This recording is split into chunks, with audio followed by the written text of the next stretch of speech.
Hello and welcome to this new Formiche meeting. Today I am joined by Fred Bergsten from the United States, and he's the Senior Fellow and Director Emeritus at the Peterson Institute for International Economics, which he co-founded and directed for over 30 years until 2012. He also worked with Henry Kissinger. He was Assistant Secretary for International Affairs at the Treasury. And he has been, since then, one of the top advisors of the White House on trade under many different presidents. He wrote a lot of books, and the most recent one, which we will talk about today, is called United States versus China, and it came out last year. Since the book came out, a lot has changed in international context. Russia invaded Ukraine, and it happened 3 weeks after Putin and Xi Jinping reaffirmed their unlimited friendship. And then the Chinese Communist Party held its Congress and crowned Xi Jinping for a very significant third term. And in those weeks, Xi Jinping left the country for the first time in 3 years. So the context of Chinese diplomacy changed in the last few months. And then in the United States, Joe Biden passed the very significant Inflation Reduction Act, and let's say, was not weakened by the midterm elections, which is contrary to what usually happens to sitting presidents. So at the same time that all these things happened, the book that Dr. Bergsten wrote is as current and as urgent as ever, because in this book, Dr. Bergsten argues that we should avoid a new Cold War with China.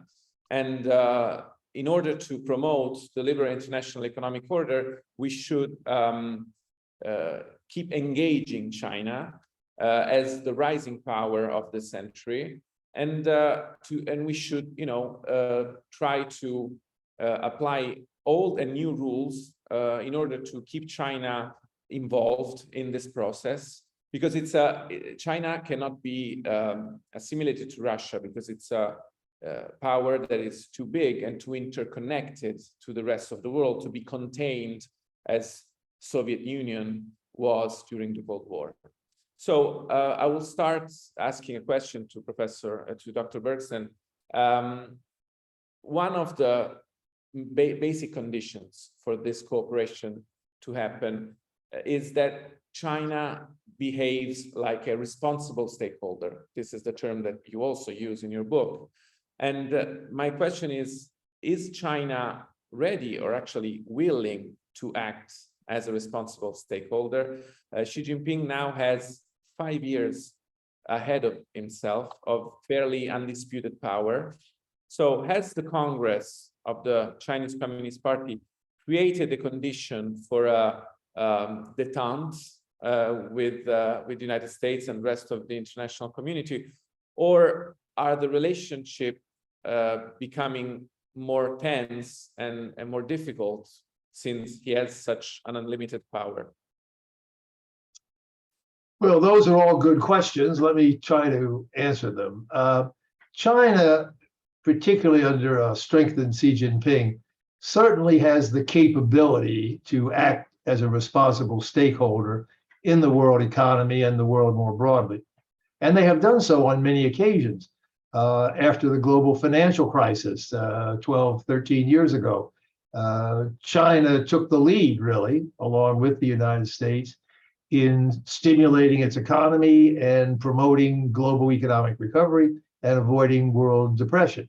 The Chinese, on a number of occasions, have supported the global system and been a very responsible stakeholder, and in fact, exhibited global economic leadership.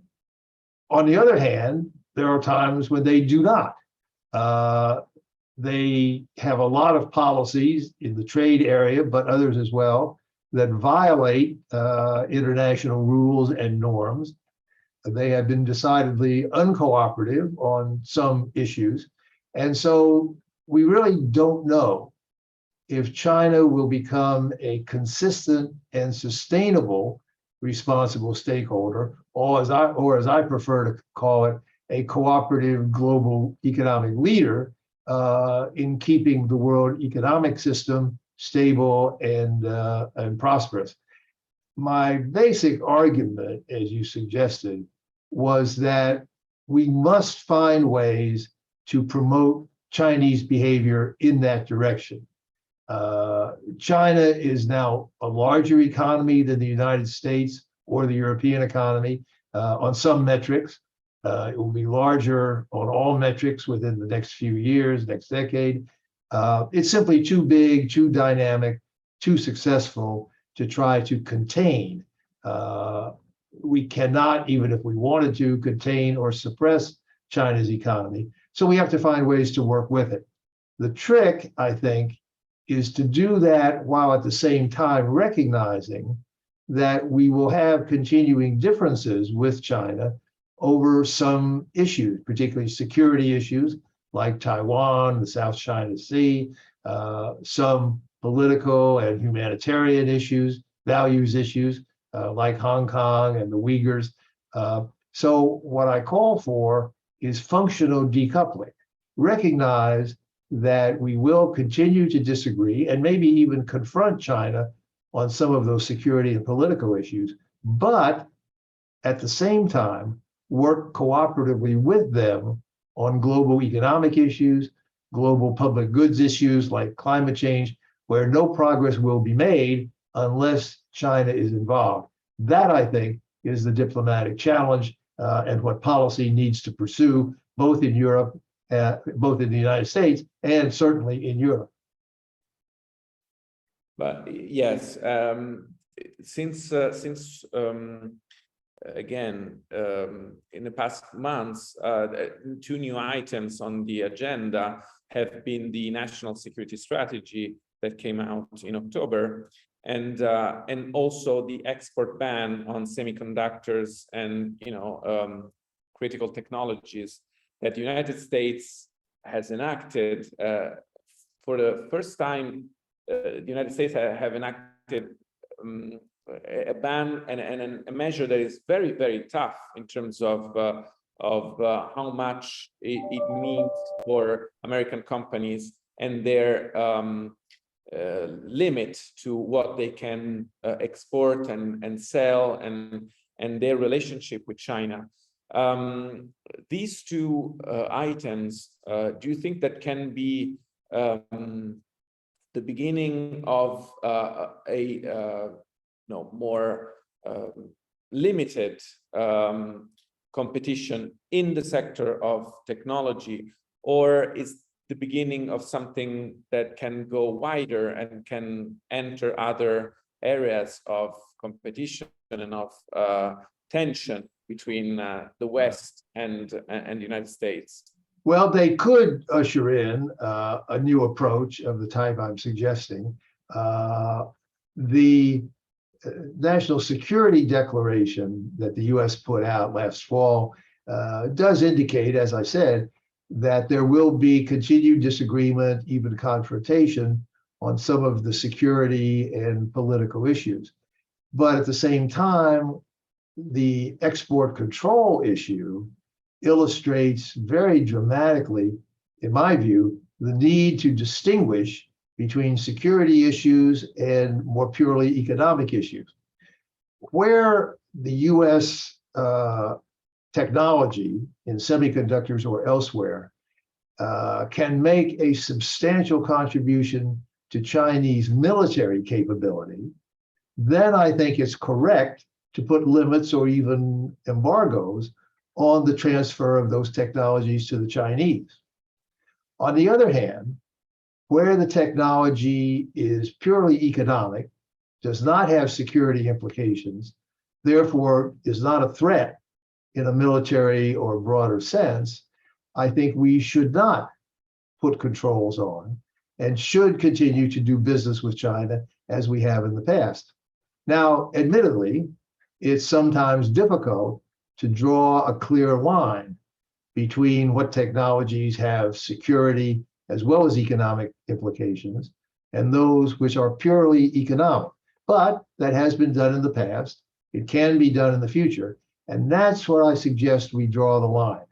We need to continue working with the Chinese in the economic area and permitting technology transfers in non-security areas fits that category, while at the same time having difficulties and problems on the military and political sides. The export control issue dramatically illustrates that question. At the moment, I think the U.S. administration is moving toward comprehensive controls. I think that does go too far. I think the calls by some European leaders like Chancellor Scholz, President Macron, to make the kind of distinction I'm talking about is actually the better course. And I'm hoping the US will revert in that direction. Yes, the critics of more open approach towards China will say that in areas like artificial intelligence or quantum computing or semiconductors, that America's leadership and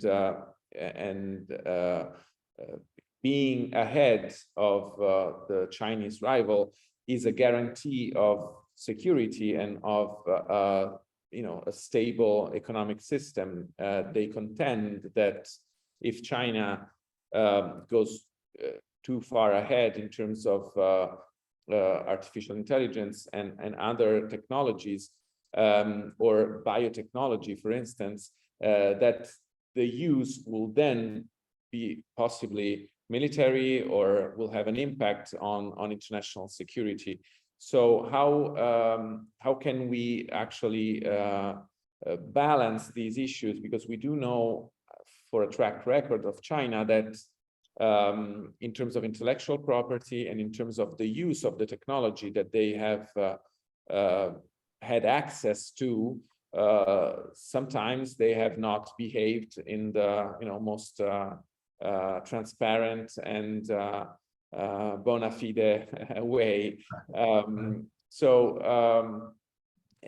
What I'm sensing that this tendency is will affect also Europe, and that I think also Europe will have to take a side probably in this confrontation. We've seen, for instance, the case of the Netherlands, which is the home of ASML, which is the only company in the world that actually makes the machinery needed to produce the most advanced semiconductors. There is a decisive push by the United States towards Europe to align themselves to this new strategy, and it seems to be defined as the strategy that will impact the next 10 and 20 years. So do you think that something can change maybe on the Chinese side? Maybe China will try to find some common ground with the United States to soften this blow to its trade in critical technology? Well, this is a serious and very sensitive concern, as I've already said. But the only way that we in the West, the United States and Europe, the only way that we will continue to stay ahead of China in high technology areas is by improving our own performance, beefing up our own domestic development of those technologies. We can try to retard China's progress, and we may be able to slow them down a bit.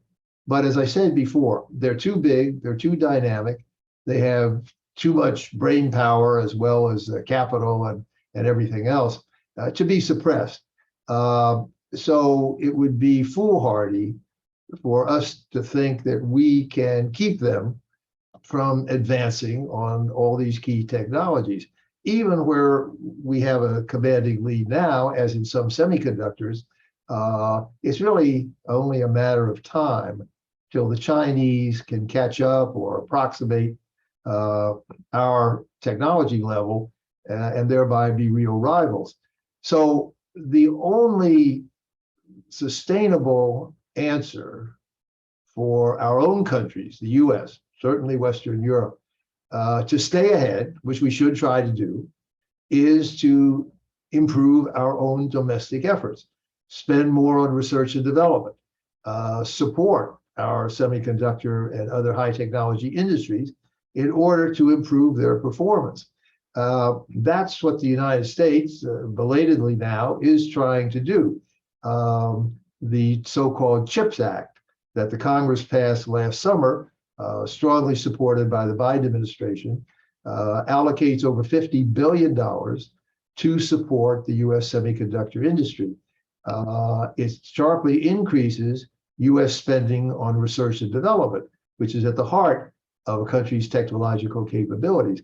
So the US is now starting to do the right thing, which is to improve our performance at home, strengthen our own technological capabilities. Now, one problem comes up when the US supports its own technologies in ways that discriminate against its own friends, like the Europeans, as happened in some components of the Inflation Reduction Act, so-called Inflation Reduction Act. And that's led to some tensions between the US and Europe. The answer there, I think, is for the US and Europe to work together, to have either similar programs of industry support that do not discriminate against each other, or even to pool our resources, to coordinate our programs so that we maximize the efficient use of our resources, but also avoid causing complications and confrontations between ourselves as we face the major challenge, which is China.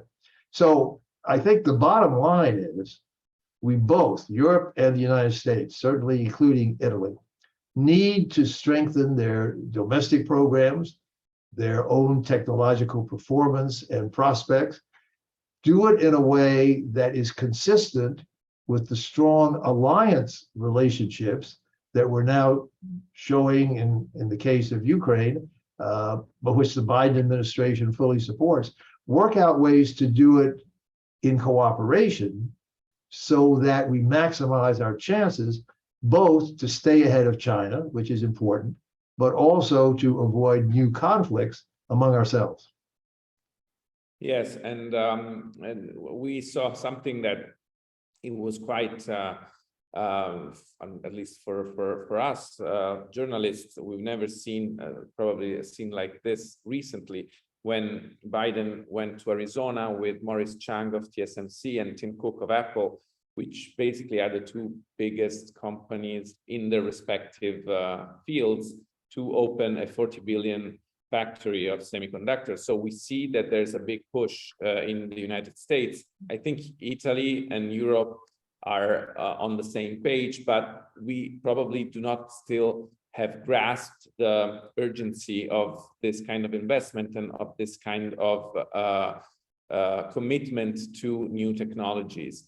Talking about TSMC and talking about Maurice Chang, Taiwan, of course, comes to mind, and the situation surrounding Taiwan has changed probably in the past couple of years. The tensions have become more frequent and the words have become more confrontational on both sides, both from the Chinese side and the United States, on the White House declarations around, regarding Taiwan. Talking about Cold War, could Taiwan become some kind of issue of mutually assured destruction, like in the old Cold War, in which nobody does, the first or actually the final move towards a situation that can be devastating for the international economic system, because Taiwan, not only because it's the home of the most advanced semiconductors, but because the sea that divides Taiwan and the United States is one of the main passages for the majority of goods that are transported by sea from Asia towards the rest of the world. So a military operation in Taiwan would be, an invasion of Taiwan would be devastating for all parties. What will happen, you think, around Taiwan, and can that be, you know, the last wall that actually cannot come down, otherwise the situation becomes unsustainable for everyone? Well, we certainly have to hope that the same kind of mutual deterrence that prevented war with the Soviet Union during the Cold War period will prevail here as well.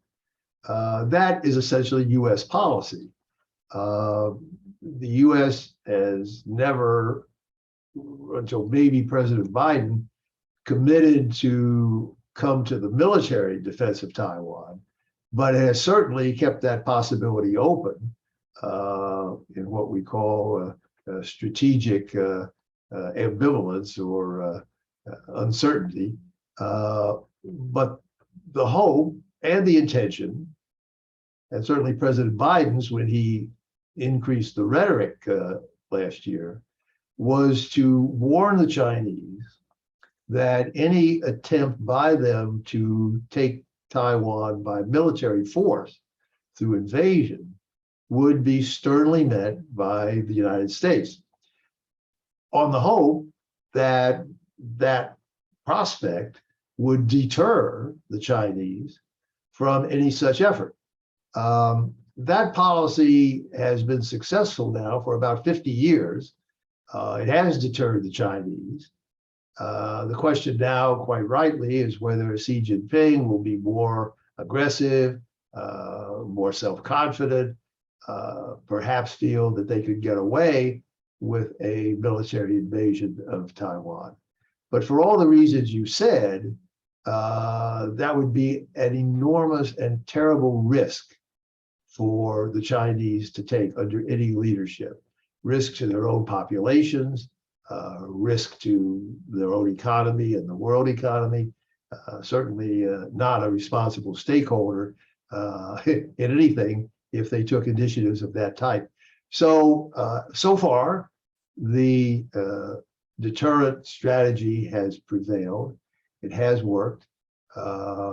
President Biden has certainly maintained it, has in fact increased it by his own statements that the U.S. would come to the defense of Taiwan. And the hope will continue to be that that works. The Chinese obviously are testing that around the margins and threatening Taiwan, all of which seems to have reduced the prospect that Taiwan on its own would choose to affiliate with the mainland.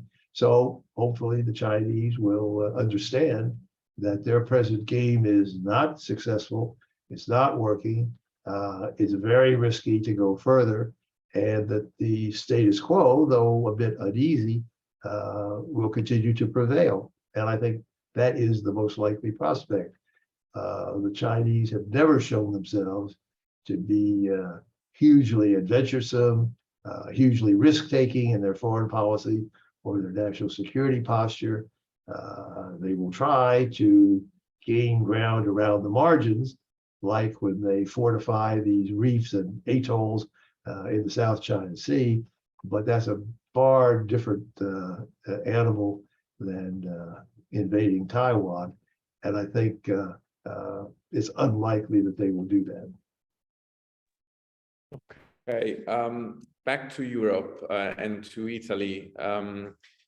We've seen Xi Jinping leaving the country first for the Shanghai Cooperation Organization meeting, but then for the G20 meeting, in which he held many bilateral meetings with European leaders, among them Giorgia Meloni, who was just appointed at that time as the new Prime Minister of Italy. And it looked a little bit like the old strategy of divide and conquer was back, and that China was trying to restore bilateral relations that were strained in the past years for different reasons. First, among which there was, of course, the COVID pandemic and the the attitude that the government showed towards transparency and propaganda and handling that situation that is now quite critical after the zero COVID policy has been struck down. We've seen Chancellor Scholz, which you mentioned before, go for a solo trip with German entrepreneurs to China. He was the first Western leader to go to China since the pandemic started. And he actually declined Macron's invitation to go together and to show a more compact European front in terms of how to handle China.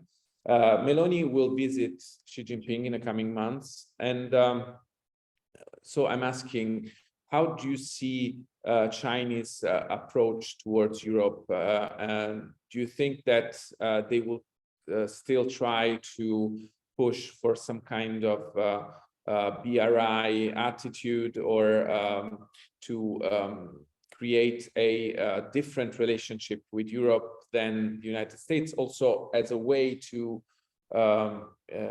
detach and to detach Europe from the United States? Or will there be a more cautious approach since a lot of sentiment has shifted? 3 years ago, we were about to, 2 years ago, we were about to pass the comprehensive agreement on investment in Europe, which was then freezed. And Italy signed the BRE memorandum in 2019, but never acted upon it. And now the current government is not so sure that it should be renewed. So the situation has changed between Europe and China. Also Germany, which was for the past 20 years, a very good ally of China with Chancellor Merkel, now has a different chancellor who will publish a new strategy towards China in the coming months. And leaks of that strategy show that the approach will be definitely less friendly. So how do you see Chinese and European relationship going forward? Well, China certainly will try to play the traditional game of divide and conquer, as you say, trying to find divergencies between the US and European positions. The Chinese, I think, are pretty confident now that they can stand up to the United States bilaterally. They showed that in Trump's trade war, and they showed it in a number of cases. But China really does not want to be isolated internationally. And when they face a multilateral coalition against them, whether it's on trade issues in the World Trade Organization or more broadly in the United Nations, like with the Ukraine case, China does not want to be isolated. And so that suggests, to me at least, that the United States and Europe really need to get their act together. As I said before, when I was talking about the export controls, the US and Europe really do need to get on the same page and have a consistent strategy that would deny China the opportunity to divide and conquer, but more positively, would put pressure on the Chinese to conform more fully to the global norms and rules, be a responsible stakeholder more consistently. I think in a way that's really up to us, up to Europe and the United States to get together. Now, as an American, I think there are some issues on which the European view is actually more sensible than the current US view, like on the export controls that I talked about before.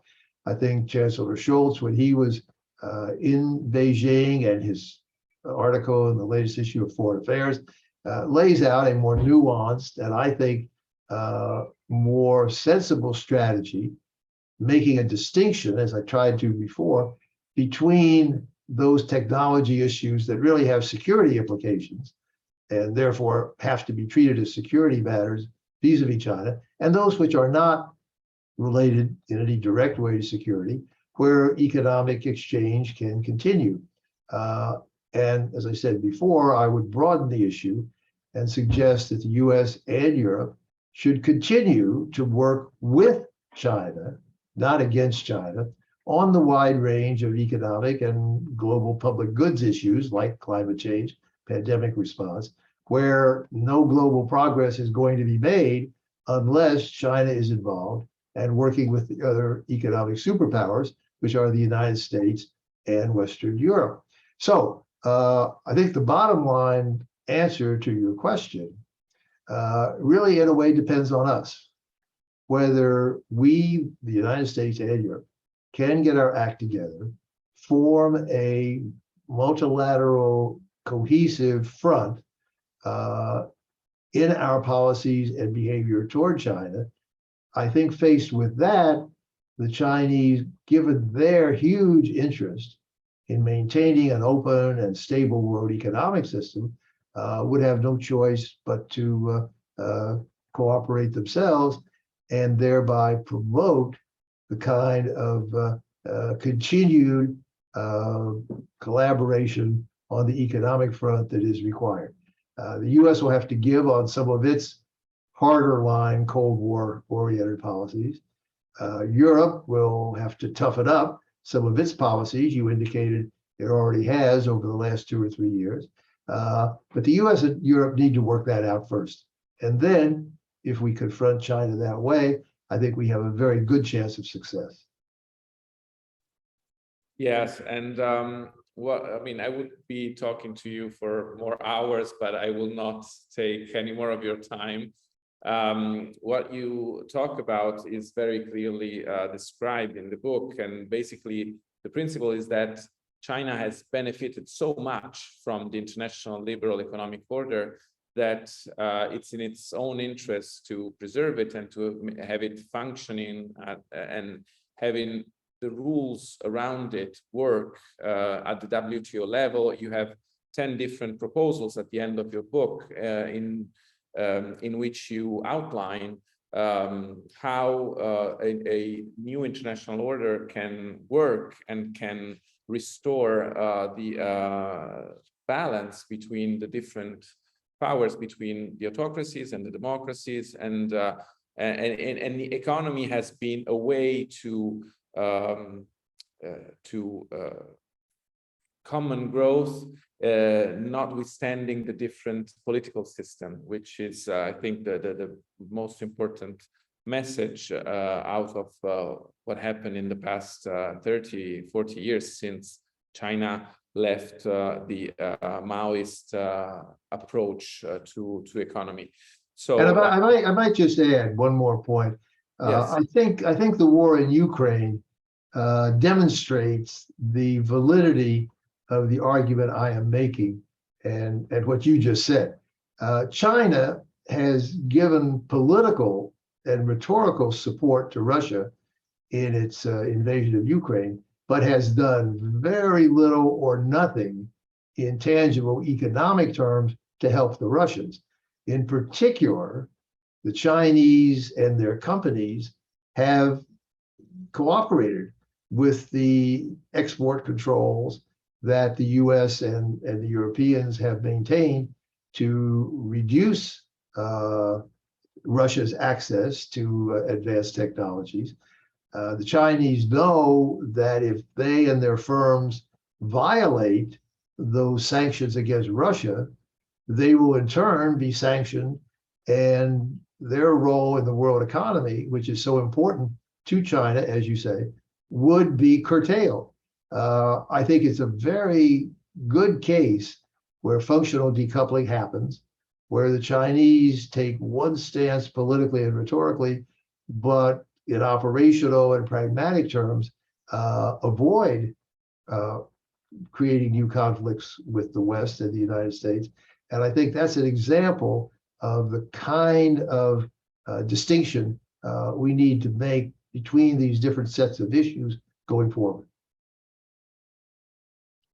Thank you. Thank you so much, Fred Bergsten, author of The United States versus China. Thank you for being with Formiche today, and we'll hope to hear from you very soon and to keep your commentary,